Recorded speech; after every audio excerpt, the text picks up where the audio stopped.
Hey everybody, welcome back. Well, I'm pretty shocked. I was planning on doing this video before the series began, a little late here, but hey, better later than never, I guess.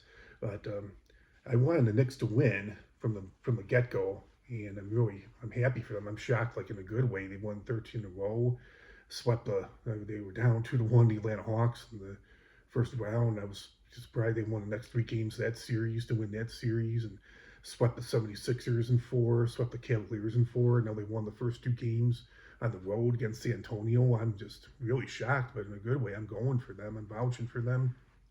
I thought that the Spurs were going to win the series. It's not over yet, but we'll see what happens, the outcome. But I had favored. I thought the Spurs were favored to win the series. From what I saw, the media was favoring them to win by 60%. And I was talking to a lot of people about it. Well, yeah, really going for the Knicks, but I think the Spurs had I thought at the beginning of the series, the Spurs had the edge, especially having the home court advantage. But that doesn't always mean everything. I had said to somebody that one road win can really change things when you steal the home court advantage. And if the Knicks win the next game, no one's ever come back from a 3-0 deficit. So they definitely got in the bag if they win the next game. But if the Spurs win the next game, I'd say we got a series, but we'll see what happens. I have a feeling that the Spurs are going to, especially if their backs against the wall, they're so desperate right now. They were desperate yesterday. I think that they might steal at least like one game up in New York. But it's been interesting. There's been a lot of guys been getting into it. I really don't watch basketball during the regular season because it's not like physical play. The guys don't seem to be trying as hard.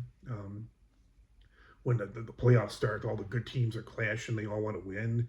It just seems like there's more physical play. Referees too. They're not making as many nonsense calls. They're letting more stuff go. Even in the first game, there were some players that were complaining that there were a lot of no calls. But you gotta get used to it. You gotta deal with that. That's the way the playoffs are. You're not gonna. It's more physical play. You're not gonna get every single call.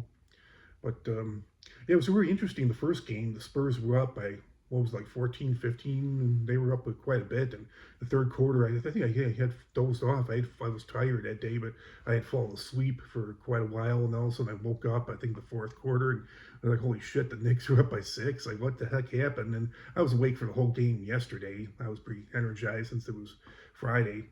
And several times the Knicks kept getting up by 12 and knocking down a lot of threes, and they kept getting up to like a 12-point lead. But it seemed like, I think it was like 2 or 3 times every time they got a 12-point lead, they would let the Spurs back into it, and they almost lost it.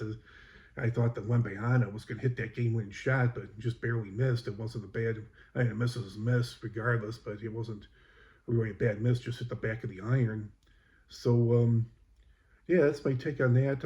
I have nothing against the Spurs, but I'm going for the Knicks. But it's definitely two very good, talented teams. A lot of good players, young players too. Very few veterans. So yeah, that's all I have to say for right now. Let me know what your thoughts are in the NBA Finals. Who you think is going to win? How you've been enjoying it and what you've been doing. So comment, like, share, subscribe, and I'll talk to you all real soon with another great video. Have a great weekend, everybody. Talk to y'all soon. Bye.